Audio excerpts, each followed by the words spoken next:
The radio crackled with static at 3:47 hours, cutting through the pre-dawn silence of forward operating base rampart like a blade through silk. Major Derek Castellanos was halfway through his third cup of coffee when the transmission broke through the white noise, fragmented and desperate. "Mayday, Mayday. This is Warthog 77, taking heavy ground fire, engine failure, going down hard." The voice belonged to Captain Reyna Ghost Vasquez, call sign earned not for stealth, but for her uncanny ability to appear where she wasn't supposed to be. The operations center erupted into controlled chaos as technicians scrambled to triangulate her position.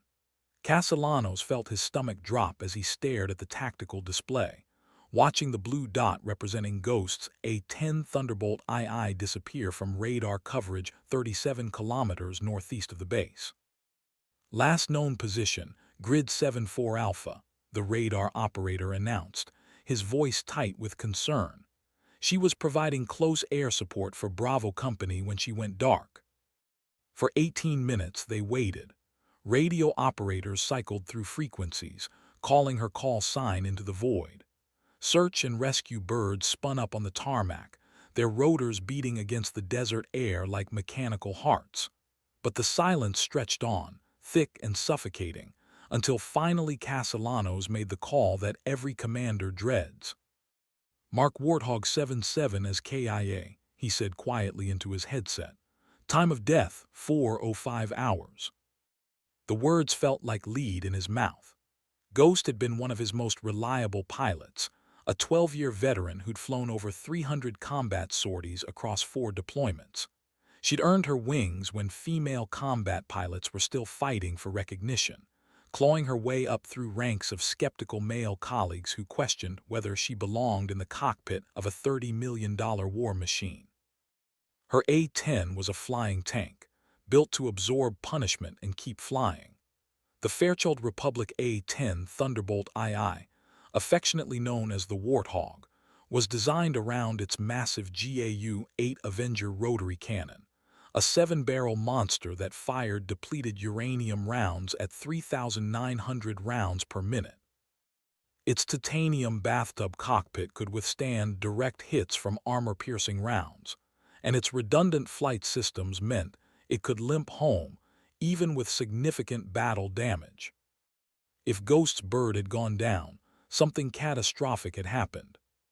3 hours later, as the desert sun painted the eastern mountains in shades of gold and crimson, the impossible occurred. A low rumble echoed across the airfield, growing steadily louder, until it became unmistakably the distinctive whine of a General Electric TF-34 turbofan engine. Heads turned skyward as maintenance crews and pilots emerged from hangars, shielding their eyes against the morning glare. What they saw defied explanation. An A-10 Thunderbolt II was making its final approach to the runway, but something was terribly wrong. The aircraft's distinctive twin-tail configuration was intact, its stubby wings level, but where the reinforced glass canopy should have been, there was nothing but empty space. The pilot sat exposed to the elements, her helmet and oxygen mask visible against the pale morning sky. The bird touched down with surprising grace for a machine that looked like it had been through hell.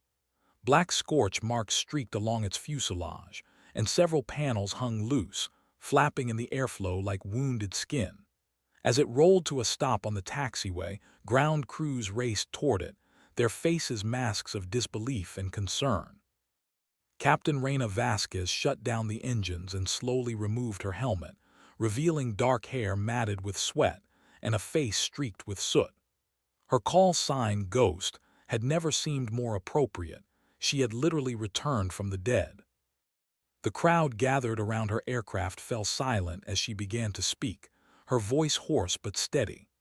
What followed was a story that would be retold in ready rooms and officer clubs for decades to come, a tale of courage, determination, and the unbreakable bond between a pilot and her machine. "Tower, this is Ghost," she had radioed just moments before touchdown. "Requesting permission to land one very tired Warthog. We've got a hell of a story to tell." The morning of March 15th had started like any other combat mission for Captain Vasquez. She'd been assigned to provide close air support for a Marine rifle company that had been pinned down by enemy forces in a narrow valley 30 clicks northeast of the base. Intelligence reports indicated a reinforced enemy position with heavy machine guns and possible anti-aircraft systems, but nothing that a seasoned A-10 pilot couldn't handle. Her pre-flight inspection had been routine, checking the GAU-8's ammunition drum, testing the Maverick missile targeting systems, verifying that her aircraft's impressive array of countermeasures was fully operational. The A-10 might not have been the prettiest bird in the Air Force inventory, but it was purpose-built for one thing: surviving in hostile airspace long enough to rain hell down on enemy ground forces. Ghost had launched at 3:15 hours, her Thunderbolt climbing steadily into the pre-dawn darkness. The flight plan called for a 40-minute transit to the target area, where she would coordinate with the ground team's forward air controller to identify and eliminate threats. It was a mission profile she'd flown dozens of times before across multiple combat zones. The first sign of trouble came as she approached the target area. Her radar warning receiver began chirping insistently, indicating that enemy air defense systems were attempting to lock onto her aircraft. This wasn't entirely unexpected. The enemy had been increasingly aggressive with their surface-to-air missile deployments in recent weeks. Bravo 6, this is Warthog 77, approaching your position from the southwest, she transmitted to the ground team. I'm showing multiple SAM threats in your area. Can you confirm enemy positions? The response came back immediately, the forward air controller's voice tense with urgency. Ghost, we've got eyes on at least 3 ZSU-23 anti-aircraft guns positioned on the ridgeline to our north. They've been keeping us pinned down for the past 2 hours. We need immediate suppression. Ghost acknowledged and began her attack run, diving toward the target area at 450 knots. The A-10's titanium armor gave her confidence to get low and close, exactly where the aircraft performed best. Through her heads-up display, she could see muzzle flashes from the enemy positions, tracers arcing up toward her aircraft like deadly fireworks. The first burst of 23 cannon fire passed harmlessly beneath her wing. The second found its mark. The impact sounded like a freight train slamming into the side of a mountain. Ghost felt the aircraft shudder violently as multiple rounds punched through her starboard wing and fuselage. Warning lights illuminated across her instrument panel like a Christmas tree, and she could hear the distinctive whistle of air rushing through holes in her aircraft's structure. Taking heavy fire, she transmitted, pulling hard to the right to break contact with the enemy guns. I've got multiple hits, assessing damage now. What she found as she leveled off was not encouraging. Her hydraulic pressure was dropping rapidly, indicating severe damage to the aircraft's flight control systems. The right engine was running rough, with exhaust gas temperatures climbing toward redline. Most concerning of all, she could see fuel streaming from punctured tanks in her starboard wing, leaving a dark trail against the desert landscape below. But Ghost was not ready to give up her fight. The enemy position that had damaged her aircraft was still active, still keeping the Marine Rifle Company pinned down in the valley below. She had ordnance remaining, 2 AGM-65 Maverick missiles, and nearly 800 rounds of 30mm ammunition for her GAU-8 cannon. More importantly, she had Marines on the ground who were counting on her to complete the mission. Bravo 6, Ghost is still in the fight, she transmitted, banking back toward the target area despite her aircraft's protests. I'm going to make one more pass on that ridgeline position. Mark your positions and keep your heads down. The second attack run was a masterpiece of precision flying under impossible conditions. With her hydraulics failing and fuel streaming from her wing, Ghost lined up on the lead ZSU-23 position and fired both Maverick missiles in rapid succession. The infrared-guided weapons streaked toward their targets with deadly accuracy, detonating in twin explosions that silenced the anti-aircraft guns permanently. But her troubles were far from over. As she pulled off target, a shoulder-fired surface-to-air missile launched from a concealed position, its heat-seeking warhead homing in on her damaged right engine. The impact was catastrophic, sending shrapnel through her cockpit and completely destroying the aircraft's environmental systems. In an instant, Captain Reina Vasquez found herself flying a crippled A-10 at 8,000 feet with no canopy, no pressurization, and no ejection seat capability. The missile's proximity detonation had not only destroyed her canopy, but also severed the connections to her ejection system. She was committed to either landing the aircraft or dying in the attempt. The temperature at altitude was 20 degrees below zero, and the wind blast threatened to tear her from the cockpit despite her harness and restraints. Her oxygen mask, designed for use in a pressurized environment, was struggling to function in the thin air. Every breath was a conscious effort, every moment of consciousness a victory against the elements trying to claim her. Through sheer force of will and 12 years of flying experience, Ghost began the most challenging flight of her career. With her hydraulics completely failed, she was forced to rely on the A-10's manual reversion mode, essentially flying the 30,000-pound aircraft using muscle power alone to move the control surfaces. The return flight to base took nearly 2 hours, each minute a test of endurance against cold, hypoxia, and equipment failure. Her radios had been damaged in the missile blast, leaving her unable to communicate with air traffic control or request emergency assistance. She was alone in the sky with a dying aircraft, using nothing but dead reckoning and visual navigation to find her way home.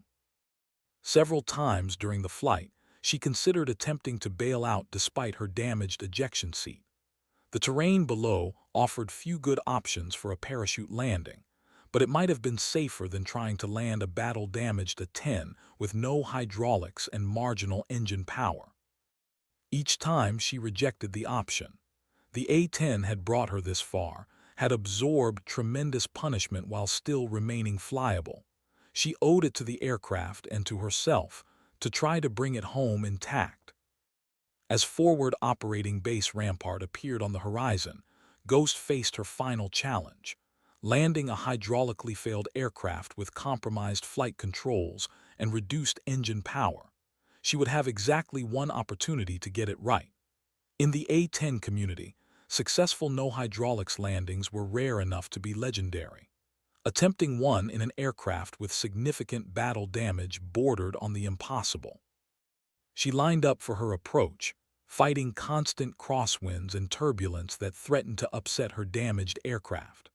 The manual flight controls required enormous physical strength to operate, and after 2 hours of fighting the elements at altitude, her muscles were approaching exhaustion. "Come on, girl," she whispered to her aircraft, using every ounce of skill and experience to maintain the proper approach angle. "We've come this far together. Don't quit on me now." The touchdown was firm but controlled, the main landing gear absorbing the impact as designed. Ghost applied differential braking, one of the few systems that remained partially functional, to keep the aircraft tracking straight down the center line. As her speed decreased and the A-10 finally rolled to a stop, she sat back in her seat and allowed herself a moment of pure relief. She had done something that would be talked about for years to come. She had taken a battle-damaged A-10, flown it home without a canopy or functional ejection seat, and successfully landed it using manual controls alone. But more than that, she had completed her mission, providing the close air support that allowed the Marine Rifle Company to advance and secure their objective. As the crowd of maintenance personnel, pilots, and ground crew gathered around her aircraft, Ghost slowly began the shutdown procedures. Her hands were shaking now, whether from cold, adrenaline, or simple exhaustion, she couldn't say. What mattered was that she was home, her aircraft was salvageable, and no Marines had died waiting for air support that never came. Major Castellanos was among the first to reach her aircraft, his face a mixture of amazement and concern. "Ghost, we marked you as KIA 3 hours ago. How the hell are you still alive?" She removed her oxygen mask and managed a tired smile. "Reports of my death have been greatly exaggerated, sir. Though I have to admit, there were a few moments up there when I wasn't entirely sure myself." The debriefing that followed would last for hours, with intelligence officers, maintenance personnel, and safety investigators all wanting to understand exactly how Captain Vasquez had managed to survive and return from what should have been a fatal encounter. Her account of the mission, delivered in the precise, technical language of a professional aviator, revealed the extraordinary sequence of events that had led to her improbable survival. The initial damage assessment of her aircraft was sobering. The A-10 had sustained over 40 separate hits from small arms and cannon fire. The starboard wing showed evidence of a direct strike from a 23 high-explosive round that had punctured fuel lines and damaged the wing structure. The proximity detonation of the surface-to-air missile had peppered the entire aft section of the aircraft with shrapnel, destroying not only the canopy, but also severing hydraulic lines and electrical connections throughout the airframe. By any reasonable assessment, the aircraft should not have remained airworthy. That it had not only continued flying, but had also been successfully landed, was a testament to both the rugged design of the A-10 and the exceptional skill of its pilot. The combination of factors that had allowed her survival, the A-10's redundant systems, her own experience and training, favorable weather conditions, and no small amount of luck, created what safety investigators would later classify as a golden BB scenario, an almost impossibly rare convergence of circumstances. But perhaps the most remarkable aspect of Ghost's story was not the technical details of her survival, but the decision-making process that had led her to continue fighting despite catastrophic damage to her aircraft. Military psychiatrists who later interviewed her noted that her choice to press the attack after sustaining heavy damage represented a calculated risk assessment rather than reckless heroism. She had weighed the tactical situation, evaluated her aircraft's remaining capabilities, and determined that she could still contribute meaningfully to the mission. "The Marines on the ground were depending on me," she explained during her formal debrief. "I still had weapon systems available, and the aircraft was still responding to control inputs. From a pilot's perspective, those ZSU positions had to be eliminated before I could safely egress the area anyway. It made tactical sense to complete the attack." Her matter-of-fact delivery of this explanation, treating what others saw as extraordinary heroism as simply sound tactical decision-making, perfectly captured the professional mindset that had enabled her survival. Ghost approached the crisis not as a victim of circumstances beyond her control, but as an aviator with a job to do and the tools necessary to accomplish it. The story of her improbable return spread quickly through the base and then beyond, carried by the informal networks that connect military personnel around the world. Within days, her exploit was being discussed in ready rooms from Afghanistan to Germany, each retelling adding new details and perspectives to an already remarkable tale. For Ghost herself, the attention was somewhat uncomfortable. She had never sought recognition for her flying abilities, preferring to let her performance speak for itself. The suggestion that her survival was somehow more noteworthy because of her gender particularly irritated her. She had spent her entire career working to be evaluated solely on her merits as an aviator, not as a female aviator. "I did what any pilot in my situation would have done," she insisted when pressed by a visiting journalist. "The A-10 is built to take punishment and keep flying. I just helped it do what it was designed to do." But her colleagues saw something more in her actions that day. They recognized not just technical competence, but the kind of calm professionalism under extreme pressure that separates truly exceptional pilots from those who are merely good at their jobs. The fact that she had made life-or-death decisions while fighting hypoxia, extreme cold, and equipment failures, and had made them correctly every time, marked her as someone special within the close-knit community of combat aviators. The aircraft itself became something of a celebrity in its own right. Maintenance crews worked around the clock to assess the damage and determine whether the A-10 could be returned to flight status. The preliminary assessment was optimistic.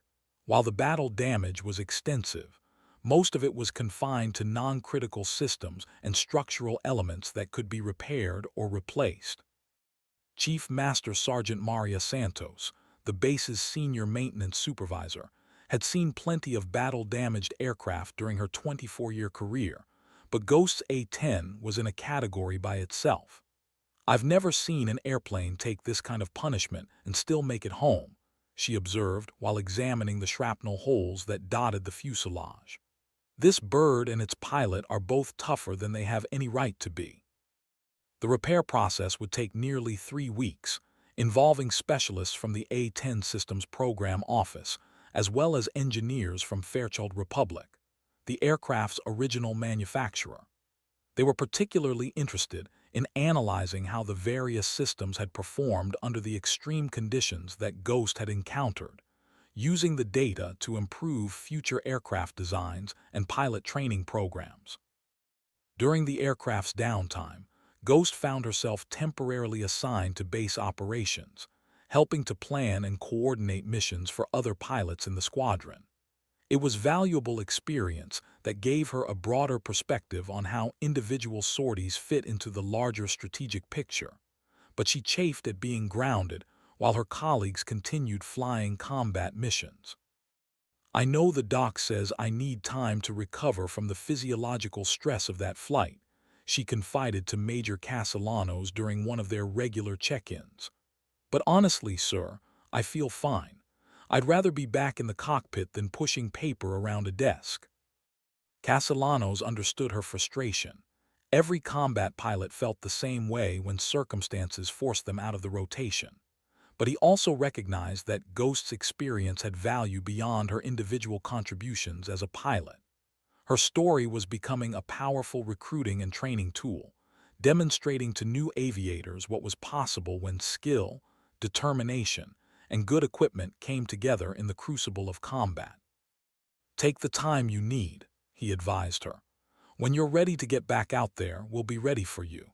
In the meantime, help us make sure the next generation of pilots is as well prepared as you were."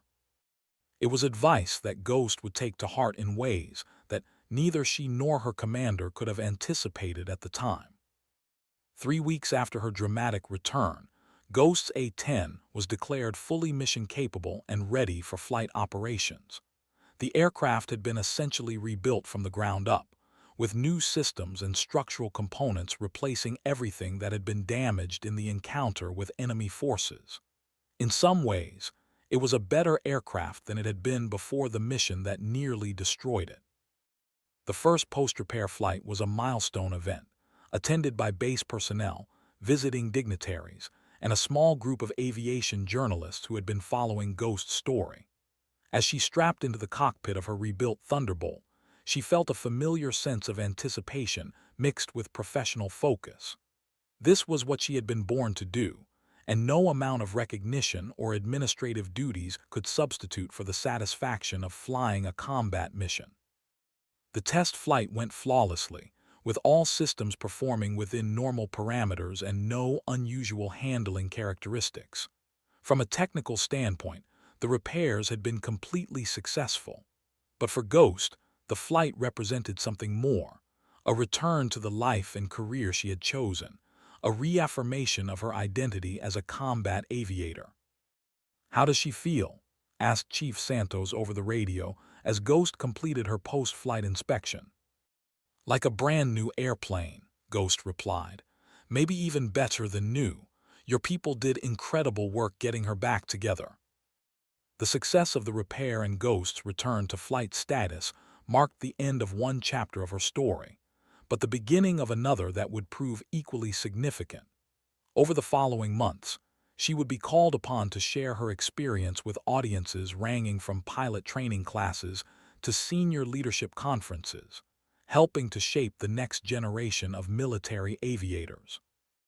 But her most important contribution would come not through her public speaking or her individual flying achievements, but through her mentorship of younger pilots who saw in her example what was possible when preparation met opportunity in the unforgiving environment of combat aviation.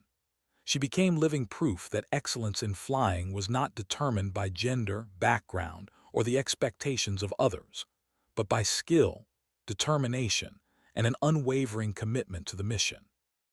Years later, when aviation historians looked back on the evolution of combat flying in the early 21st century, Captain Reina Ghost Vasquez's name would appear alongside those of other pioneering aviators who had pushed the boundaries of what was possible in military aviation.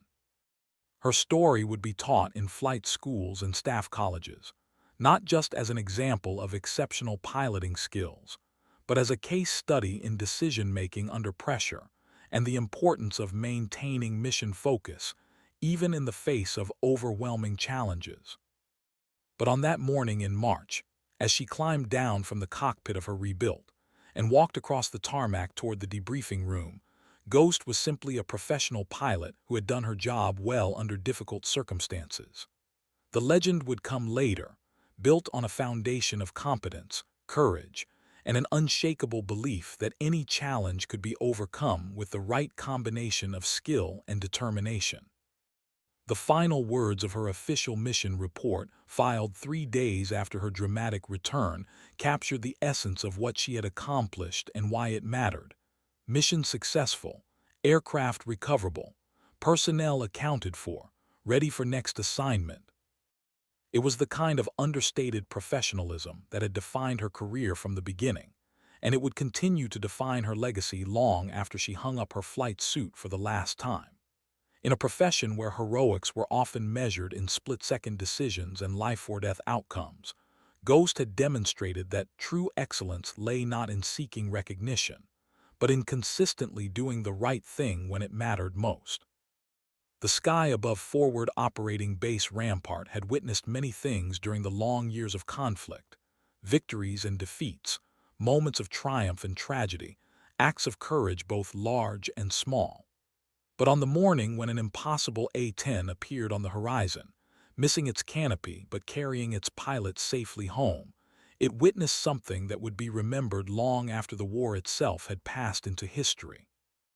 It witnessed the birth of a legend, told not in grand gestures or dramatic speeches, but in the quiet competence of a professional aviator who had refused to accept defeat when victory seemed impossible. And in that refusal, she had found not just survival, but a truth that would inspire others for generations to come: that the measure of a pilot is not in the perfection of their aircraft or the favorability of their circumstances, but in what they choose to do when everything goes wrong and the only option left is to fly.